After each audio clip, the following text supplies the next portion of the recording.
Coucou chers élèves, j'espère que vous allez bien. Maintenant, dans le cadre de cette vidéo, nous allons apprendre à lever l'indéterminé 0 sur 0.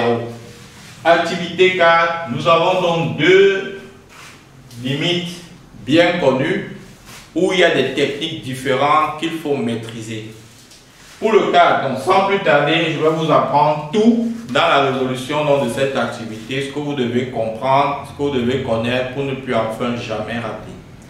Passons au premier cas. Je veux calculer la limite quand il tend vers 2 de cette fraction rationnelle. Comme toutes les limites quand il tend vers un réel, la première chose que vous devez faire, c'est de faire un calcul direct. Venez ici, dans cette expression, vous remplacez partout où il y a x par 2. Alors, quand je remplace, j'ai donc moins 2 au carré, plus 3 fois 2, moins 2 sur 2 moins 2. Alors, continuons. 2 au carré, ça fait 4. Vous voyez que je fais une petite remarque. Le moins va rester, pourquoi? Parce qu'il n'est pas à l'intérieur de la parenthèse. Ça veut dire que la puissance ne le prend pas. 2 au carré, c'est 4. J'ai donc moins 4. Plus 6 moins 2 sur 0. Autrement dit, moins 4 plus moins 2, ça fait moins 6 plus 6 sur 0, c'est-à-dire 0 sur 0, forme indéterminée. Voilà où ça devient intéressant. Lorsque vous avez une forme indéterminée, pour le cas d'une fonction rationnelle comme celle-ci, c'est-à-dire une fraction rationnelle, quand x tend vers un réel, cela veut dire que votre numérateur est factorisable par x moins 2. Autrement dit, pourquoi? Parce que lorsqu'on remplace x par 2, ça nous donne 0. Ça veut dire que 2 est racine du numérateur. Et on a vu dans les petites classes que si un nombre est racine, un nombre alpha est racine d'un polynôme, cela veut dire que ce polynôme-là est factorisable par x moins alpha. Pour mieux écrire, si à la place de 2, j'ai plutôt a, et qu'en remplaçant x par a partout et que je calcule, ça me donne 0. Si ça me donne 0, ça veut dire que mon numérateur sera factorisable par x moins a. Il va de soi pour le dénominateur. Parce que j'ai obtenu 0 en remplaçant x par 2, ça veut dire que mon dénominateur aussi est factorisable par x moins 2. Donc maintenant que l'on sait ça, qu'est-ce qui nous intéresse ici? Ce qui nous intéresse, c'est donc de pouvoir, ce qu'il faut savoir, c'est qu'une fois que vous avez constaté ça, c'est de venir au numérateur et de mettre ce numérateur sous sa forme factorisée. Autrement dit, vous devez faire ressortir le x moins a, parce que c'est lui qui fait en sorte qu'on a 0 en bas, en haut et 0 en bas. Donc vous devez faire ressortir le x moins a au numérateur et le x moins a au dénominateur. Dans le cas précis, a étant 2, on doit faire ressortir le x moins 2 au numérateur et au dénominateur. Quand j'observe, je vois que j'ai x moins 2 au dénominateur, donc il n'y a aucun travail à faire pour le dénominateur. Par contre, en haut, il n'y a pas le x moins 2 qui apparaît, donc il faut le faire ressortir. Et la meilleure méthode de faire ressortir x moins 2 à ce niveau, c'est de faire quoi? La division euclidienne. Donc vous prenez votre numérateur qui est moins x carré plus 3x moins 2. Vous faites la division par x moins 2. Alors, allons-y. On fait une petite révision donc sur la division euclidienne. Quel est le nombre qu'on va mettre ici, tel qu'en multipliant par x me donne moins x carré? C'est ce qu'il faut se dire. Pas x carré moins x avec son coefficient. Quel est le nombre tel qu'en multipliant par x me donne moins x carré? On convient tous ensemble que c'est moins x. Alors, moins x fois x, ça fait moins x carré. Ici, on écrit l'opposé, c'est-à-dire plus x carré. C'est comme ça que ça se passe. Moins x fois moins 2, moins fois moins, ça fait plus. 2 fois x, ça fait 2x. Donc, on aura plus 2x. Et ici, on va écrire l'opposé qui est moins 2x. Et on réduit ça, ça plus ça, ça fait 0. Ici et là, ça fait moins 3 plus 2, ça fait plus 1. Donc plus x, on fait descendre, qui est moins 2. Et on reprend le même schéma. Quel est le nombre que je vais mettre ici, tel qu'en multipliant par x me donne x? Il va te voir que c'est 1. 1 fois x, ça fait x, j'écris l'opposé. 1 fois moins 2, ça fait moins 2, j'écris l'opposé, qui est plus 2.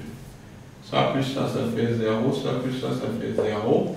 Et donc, moins x au carré plus 3x moins 2 ne sera rien d'autre que x moins 2 facteur de moins x plus 1. Voilà. Maintenant que c'est dit, vous voyez qu'on a fait ressortir le x moins 2. Yes! On vient donc maintenant dans notre limite de départ, c'est-à-dire limite de moins x carré plus 3x moins 2 sur x moins 2 quand x tend vers 2.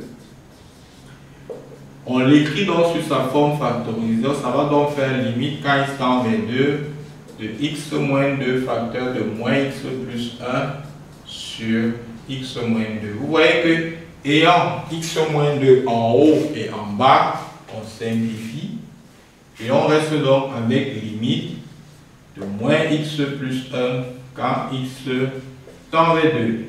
Maintenant, quand vous l'avez simplifié, vous pouvez recalculer.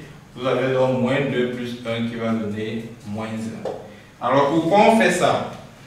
Parce que quelque part, le x moins 2 ici est considéré comme le parasite parce que c'est lui qui amène à une forme indéterminée.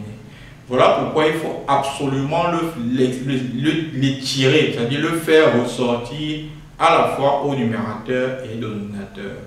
Dans le cas des fonctions rationnelles, pour les polynômes, pour faire ressortir x moins 2, pour faire la division euclidienne, de manière plus générale, pour faire ressortir x moins a, pour faire la division euclidienne, et on le fait ressortir. Maintenant, on va voir dans le deuxième cas, sans plus tarder. Pour ce cas-ci, vous voyez que le haut n'est plus un numérateur, il y a la racine. On va voir ce que ça va donner et comment on va se comporter là-dessus. On passe au deuxième cas. Je veux calculer la limite quand il tend vers 6 de ça. Première chose, on fait le calcul direct. Ça nous donne racine de 6 plus 3, moins 3 sur moins 6 plus 6. Qui fait donc racine 6 plus 3, ça fait 9, moins 3 sur 0. Racine de 9 étant égal à 3, ça nous donne donc 3 moins 3 sur 0, qui fait 0 sur 0. Forme indéterminée. Je vous disais tantôt, lorsque x tend vers un réel a, si on obtient 0 sur 0, ça veut dire qu'il y a x moins a qu'il faut absolument faire ressortir au numérateur et au dénominateur parce que c'est lui qui fait en sorte qu'on ait 0 sur 0. Maintenant, dans le cas des polynômes, on l'a dit, il faut faire la division euclidienne. Dans le cas de ce schéma, comment est-ce qu'on se comporte? C'est ça l'intérêt de faire cette limite. Je prends là. Quand il tend vers 6, racine de x plus 3 moins 3 sur moins x plus 6. On est tous d'accord que ce qu'il faut faire ressortir, c'est x moins 6. Donc, quand je regarde mon dénominateur, pour faire ressortir x moins 6, je n'ai qu'à mettre moins en facteur. On est tous d'accord. On va dans limite. Quand il tend vers 6, de racine de x plus 3, moins 3 sur moins facteur de x moins 6. Yes! X moins 6 est bien ressorti. Maintenant, comment je fais pour faire ressortir x moins 6 au numérateur? Sachez que lorsque vous avez une expression comme ceci au numérateur, pour faire ressortir x moins a, il faut conjuguer le numérateur. Je rappelle que le conjugué de racine de a moins b, écrit comme ça, ça là veut dire le conjugué de ça. Ce n'est rien d'autre que racine de a plus b. Maintenant, quand on dit de conjuguer le numérateur, cela revient simplement à multiplier le numérateur et le dénominateur par l'expression conjuguée du numérateur. Donc je vais ici à la limite. Ça va donc faire limite quand il tend vers 6 de racine de x plus 3 moins 3, facteur de racine de x plus 3 plus 3. Le tout sur x moins 6, facteur de racine de x plus 3 plus 3. Vous voyez, j'ai conjugué comme ça. Maintenant, ici, je développe. Je profite du fait que cette expression du numérateur est sur la forme a moins b facteur de a plus b. Ça me donne donc limite, quand il tend vers 6, de racine de x plus 3 au carré, moins 3 au carré qui va donner 9 sur x moins 6 facteur de racine de x plus 3 plus 3. Voilà, on simplifie. Racine de x plus 3 au carré étant x plus 3, on a donc limite, quand il tend vers 6, de x plus 3 moins 9 sur x moins 6 facteur de racine de x plus 3 plus 3. Alors, 3 moins 9, ça fait bien moins 6. Donc, j'aurai donc par la suite limite de x moins 6 sur moins facteur de x moins 6. Il y a le moins là, je ne sais pas partout. Voilà. Facteur sur racine de x plus 3 plus 3. Vous voyez qu'il y a donc x moins 6 au numérateur, au dénominateur. C'est sorti, je simplifie. Quand il tend vers 6, j'ai donc limite de 1 sur moins facteur de racine de x plus 3 plus 3. Quand il tend vers 6, qui va donc donner 1 sur racine de 6 plus 3, c'est racine de 9. Racine de 9, c'est 3. 3 plus 3, ça fait 6. Donc, ça va faire 1 sur moins 6.